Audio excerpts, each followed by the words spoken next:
So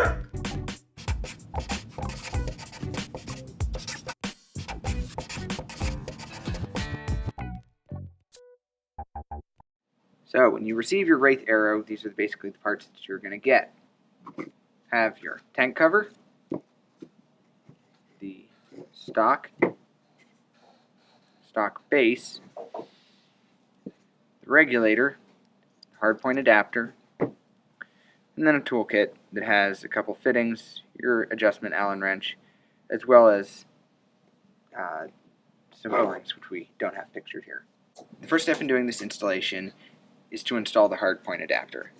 So let's go ahead and do that. Put all those to the side.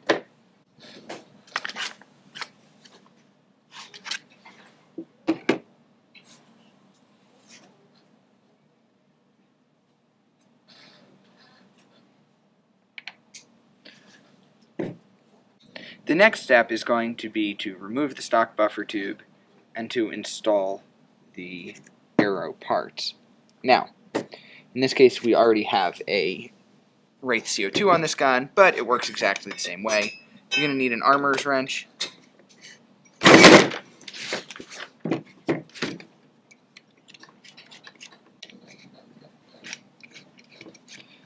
we'll just unthread the buffer tube from the receiver. We're going to go ahead and separate the upper and lower receiver here, which you would have already done when you installed the hardpoint. Now, from our stock buffer tube, we are going to need our castle nut. That's really the only thing we need from the stock buffer tube assembly. Take your regulator, thread it into the back of the receiver.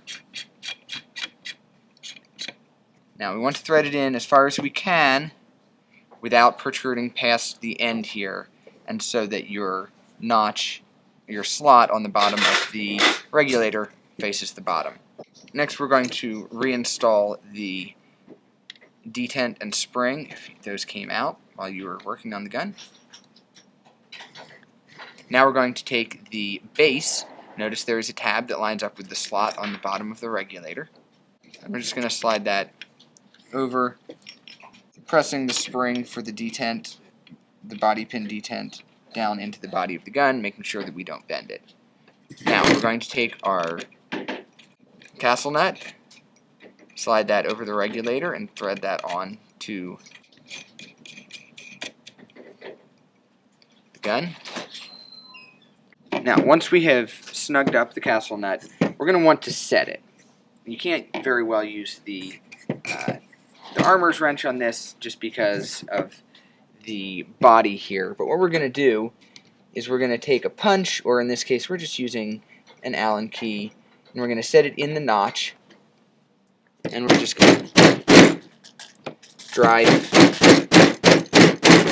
that around, give it a little bit of tighten down. Make sure that you don't drive down into the threads of the regulator.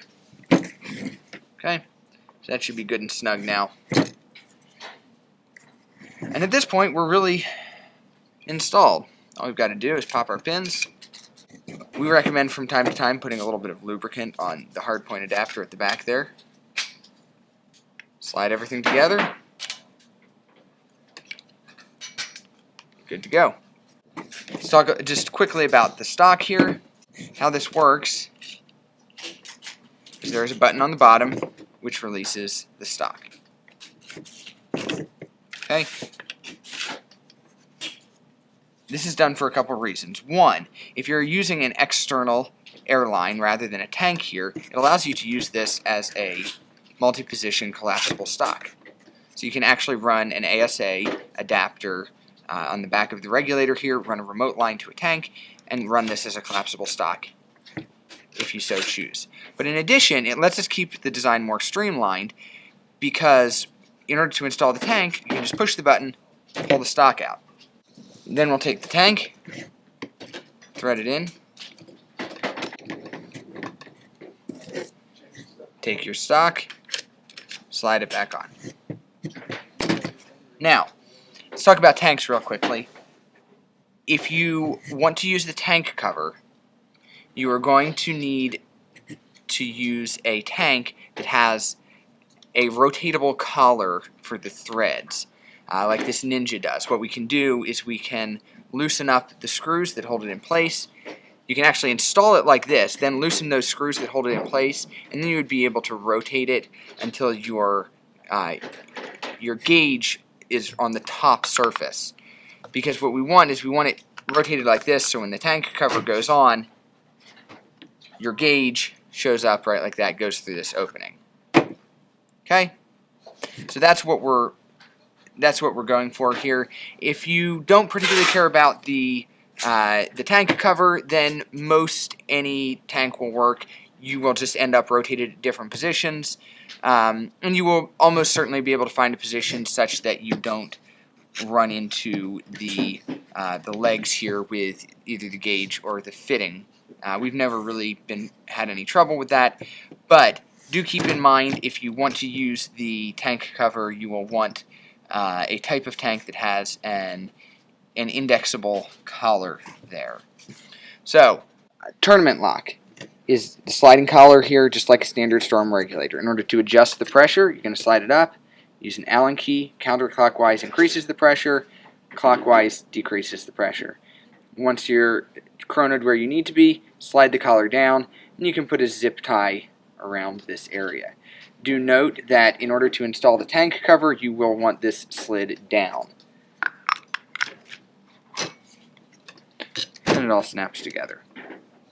Also note that there is a QD sling point, works with standard QD style slings on the bottom side of the base here. Alright guys, that's it for today. I hope that was helpful to you. If you have any questions about how to install your WRAITH Aero, setup, tuning, anything like that, be sure to leave us a comment in the comment section below. And be sure to check out the rest of the videos on MTW for tuning, installation of various other modules and accessories as well.